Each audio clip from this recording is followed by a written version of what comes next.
Hello, नमस्कार साथियों। आज हमारे चैनल में आपका बहुत बहुत स्वागत है। साथियों, आज हम आपके लिए हिंदी विषय से संबंधित वीडियो लेकर आए हैं। ये video UP TET, C TET, super TET वाले विद्यार्थियों के लिए बहुत ही महत्वपूर्ण वीडियो है। साथियों, इससे पहले भी हम वर्ण विचार, शब्द, वर्ण, वर्णमाला इनके विषय में बता चुके हैं। साथियों, हमने बात की थी कि हमारी वर्णमाला में दो प्रकार के वर्ण होते हैं, स्वर और व्यंजन। तो साथियों, आज हम स्वर के विषय में अध्ययन करेंगे।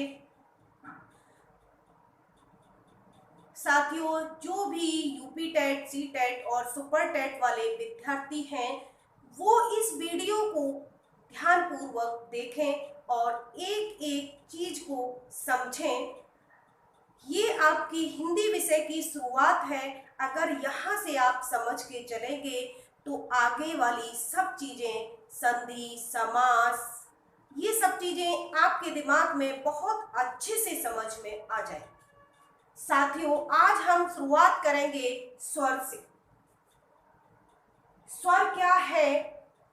जिन वर्णों का उच्चारण करते समय मुख से निकलने वाली वायु के मार्ग में कोई रुकावट न आए, उन वर्णों को स्वर कहते हैं। इन वर्णों का उच्चारण स्वतंत्र रूप से होता है।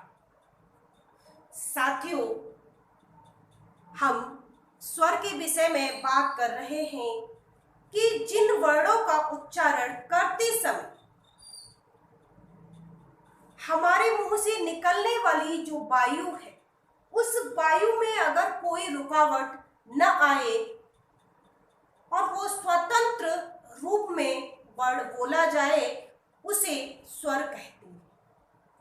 जिस वर्ण को बोलने में कोई बाधा न आए, हम उस वर्ण को स्वतंत्र रूप में बोल पा रहे हैं, तो वह वर्ण स्वर कहलाता है। स्वर वर्ण एक ऐसा वर्ण है, वो बिना किसी की सहायता से, बिना किसी की हेल्प लिए बोला जाता है। वो अपने में स्वतंत्र है।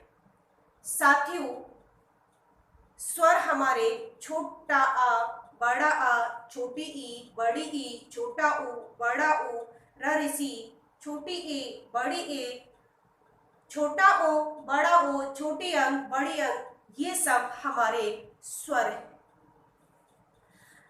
साथियों, हमने बात की थी कि जिन वर्णों का उच्चारण करते समय हमारे मुख से जो वायु निकलती है, उस वायु में कोई रुकावट न आए और वह वर्ण स्वतंत्र रूप में बोला जाए, उसको हम स्वर कहते हैं। स्वर अपने में स्वतंत्र होता है, उसमें कोई भी बाधा उत्पन्न नहीं होती।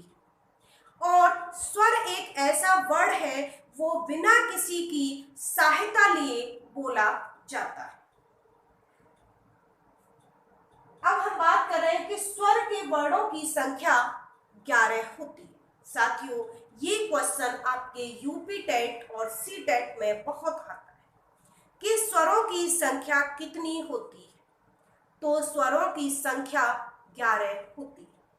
अब हम बात करें कि हमने जो स्वर अभी बताए थे, छोटे आ से लेकर के अंग, ये तो आपके 13 बैठते हैं, लेकिन फिर वो 11 स्वर कौन से हैं जिनको हमने संख्या में रखा है कि ये हमारे 11 स्वर हैं? तो साथियों, हम छोटी अंक और बड़ी अंक को बाहर कर देते।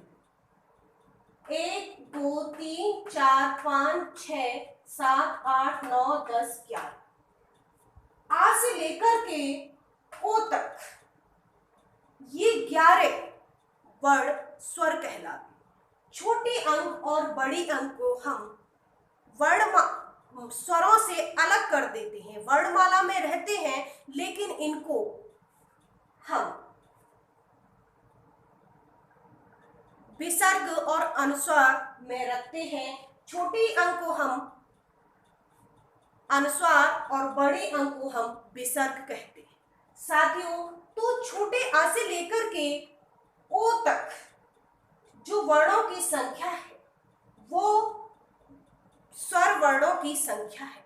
अब ये पूछा जाता है कि आपके स्वर कितने हैं, तो हम लिखेंगे कि हमारे स्वर 11 हैं। ये क्वेश्चन कई बार पूछा गया है कि वर्णमाला में स्वरों की संख्या कितनी है, तो वर्णमाला में स्वरों की संख्या 11 होती है। साथियों, इसके बाद उत्पत्ति के आधार पर स्वर को 2 भागों में बांटा जाता है। उत्पत्ति के आधार पर हम स्वर को 2 भागों में बांटते हैं। एक तो हमारे मूल स्वर कहलाते हैं, एक हमारे संधि स्वर कहलाते हैं। साथियों, मूल स्वर और संधि स्वर, इन दोनों स्वर में अंतर है। मूल स्वर जिन पे कोई भी मात्रा नहीं होती है वो मूल स्वर होते हैं, जिनकी मात्राएं होती हैं वो संधि स्वर होती है। मूल स्वर अपने में एक अकेला है, लेकिन संधि स्वर जो है किसी को साथ में लेकर के चलता है, इसीलिए इसको संधि स्वर कहते हैं। देखिए, अगर हम मूल स्वर और संधि स्वर को अच्छे से पढ़ेंगे साथियों, में ये एक बात आपको बता दूं कि अगर हमने संधि स्वर और मूल स्वर इन दोनों स्वरों को अच्छे से जान लिया तो हमें संधि जो हमारी आती है उन संधि बनाने में कोई भी प्रॉब्लम आपको नहीं आएगी।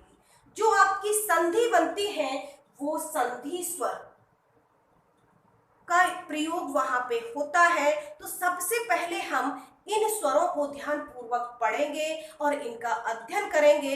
इसके बाद हम जब संधि बनाएंगे तो इन स्वरों का प्रयोग होता है।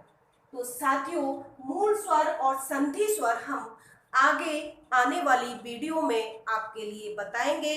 आज के लिए इतना ही। धन्यवाद साथियों।